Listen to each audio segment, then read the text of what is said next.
रायलसीमा के हृदय में, जहां सूर्य अपनी धधकती भट्ठी सी तपिश से धरती को झुलसाता था, वहां बसा था एक गांव, वेमुलापाड़ू।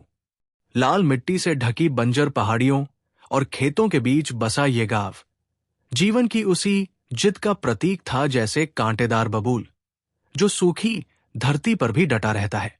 हवा में सूखी मिट्टी की गंध घुली रहती थी और दूर कहीं बारिश का आभास जो कभी आती ही नहीं थी। गांव वाले मौसम की उस लय में जीते थे जो बहुत कम वादा करती थी पर सब कुछ मांग लेती थी। रवि कुमार इस मिट्टी का बेटा था। वो इसी गांव की झोपड़ी में पला बढ़ा। 25 वर्ष का रवि लंबा, दुबला पतला और मूंगफली के खेतों में सालों की मेहनत से सावला हो चुका था। उसका पिता वेंकटेश कभी अपने जमाने का गुटबाज नेता रहा था, पर अब सिर्फ एक बूढ़ा आदमी था। कड़ी मेहनत से खुरदरे हुए हाथ और पुरानी दुश्मनियों की धुंधली यादें ही उसका सहारा थी। रवि की मां सरस्वती दिन भर मसाले पीसती और देवताओं की कहानियां सुनाती ताकि घर का मनोबल बना रहे। गांव का रोज का शोरशराबा चलता रहता था। औरतें कुएं से पानी भरती, आदमी बकरियां चराते और बच्चे मिट्टी की गलियों में एक दूसरे का पीछा करते। लेकिन इस सादगी के नीचे पुरानी दुश्मनियां धीरे धीरे सुलगती रहती। जमीन के झगड़े, पानी के अधिकार और पीढ़ियों से चले आ रहे वैर जो गर्मियों की आग की तरह कभी भी भड़क उठते। इसी बीच पास के कडप्पा कस्बे के हाट में रवि ने पहली बार लक्ष्मी को देखा। वो पड़ोसी गांव पुलिवेंदुला से आई थी, जमींदार रेड्डी गरु की बेटी। काली लंबी चोटी और गहरे कोसी आंखों वाली लक्ष्मी अपनी मां संगचूड़िया और हल्दी बेच रही थी। उसकी हंसी बाजार के शोरगुल में भी ठंडी हवा की तरह गूंज उठी और सीधे रवि की नजरों को बांध लिया। रवि उसके ठेले पर मसाले खरीदने के बहाने पहुंचा। लाल मिर्च कितने की है? उसने संभलते स्वर में पूछा। लक्ष्मी ने हल्की सी मुस्कान के साथ नजर उठाई। 10 रुपए मुट्ठी भर, अन्ना। पर यह रायलसीमा की सबसे तीखी मिर्च है, सावधानी से रखना। रवि हंसा और पैसे बढ़ा दिए।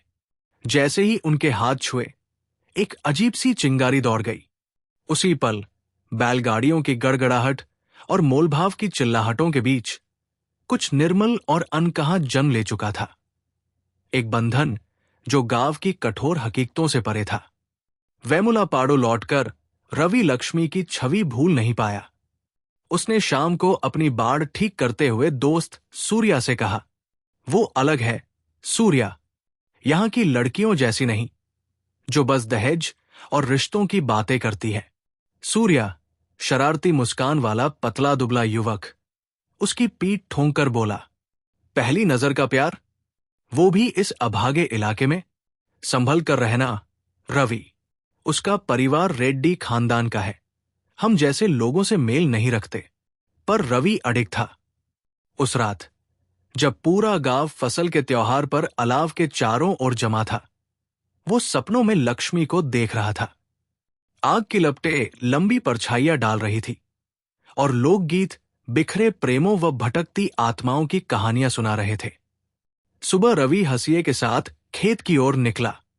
नीम के पेड़ों से गुजरती पगडंडी पर हवा जैसे कुछ राज फुसफुसा रही थी।